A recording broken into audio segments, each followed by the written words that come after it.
कश्मीरी पंडितों को आप बिल्कुल ही अनसेफ कर दिए, और वो इसलिए अनसेफ हो रहे हैं क्योंकि आपकी सरकार ने उनको कोई सेफ्टी प्रोवाइड करने में सरासर नाकाम साबित हुई है।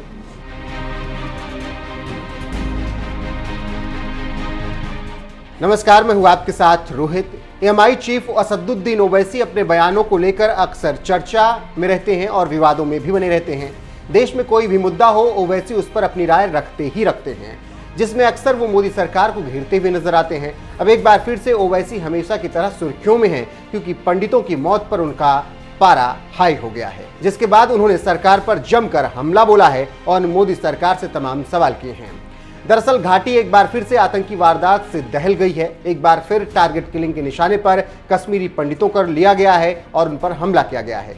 2 भाइयों पर आतंकियों ने गोलियां चलाई। इस हमले में एक भाई की तुरंत मौत हो गई, जबकि दूसरा इस वक्त घायल है और अस्पताल में उसका इलाज चल रहा है। कश्मीरी पंडितों पर हुए इस हमले के बाद इलाके में एक बार फिर से दहशत फैल गई है।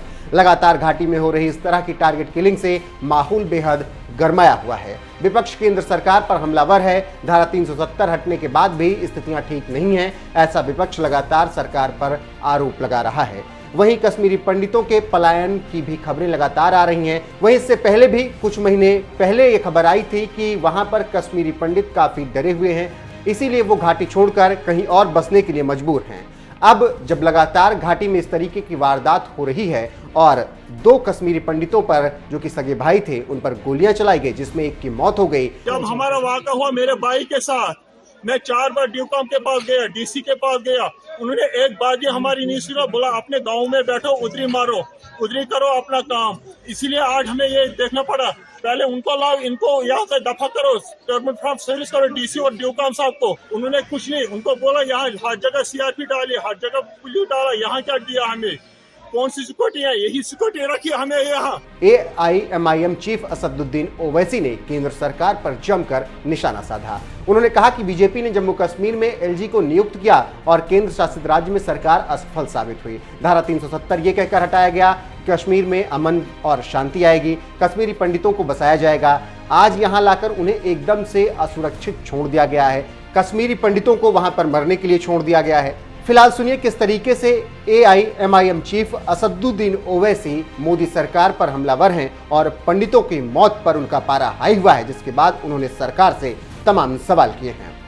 नहीं, देखिए, ये वहाँ की जो बीजेपी के अपॉइंटेड लेफ्टिनेंट गवर्नर साहब हैं और वहाँ पर सेंट्रल गवर्नमेंट की सरकार है, प्रधानमंत्री श्री नरेंद्र मोदी का एडमिनिस्ट्रेशन चलता है, तो वो नाकाम साबित हुए। 370 इसलिए हटाया देश को ये कहकर के पूरे पंडितों को फायदा होगा, कश्मीर में अमन हो जाएगा। तो ये तो पहला हमला नहीं है कश्मीरी पंडित पर, जो बरसों की मेहनत के बाद उनको लाकर वहाँ पर वो आ रहे थे, रह रहे थे। आज वो उनको आप उन कश्मीरी पंडितों को आप बिल्कुल ही अनसेफ कर दिए, और वो इसलिए अनसेफ हो रहे हैं क्योंकि आपकी सरकार ने उनको कोई सेफ्टी प्रोवाइड करने में सरासर नाकाम साबित हुई है। और कश्मीरी पंडित तो कश्मीर छोड़ के जाना चाह रहे हैं। हमने और आपने देखा कि वो प्रोटेस्ट कर रहे थे रोडों पर आकर, उनके एनक्लेव्स को रातों में पुलिस बंद कर दी थी कि वो निकल कर ना जाए कहीं।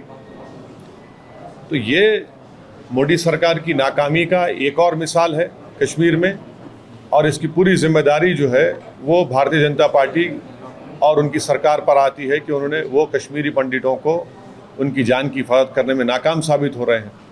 और बिहार और उत्तर प्रदेश के जो मजदूर हैं, प्रवासी मजदूर हैं, वो भी कश्मीर में काम कर रहे हैं, उनको भी निशाना बनाया जा रहा है सर। तो ये सवाल जो है देश के प्रधानमंत्री को देना चाहिए था।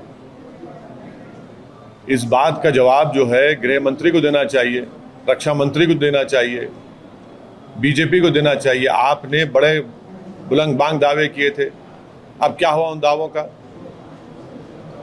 पूरे कश्मीरी पंडित आज डर और खौफ के आलम में जिंदगी गुजार रहे हैं। वो कश्मीर छोड़ना चाहते हैं और सरकार, ये नाकामी है, बीजेपी की नाकामी है।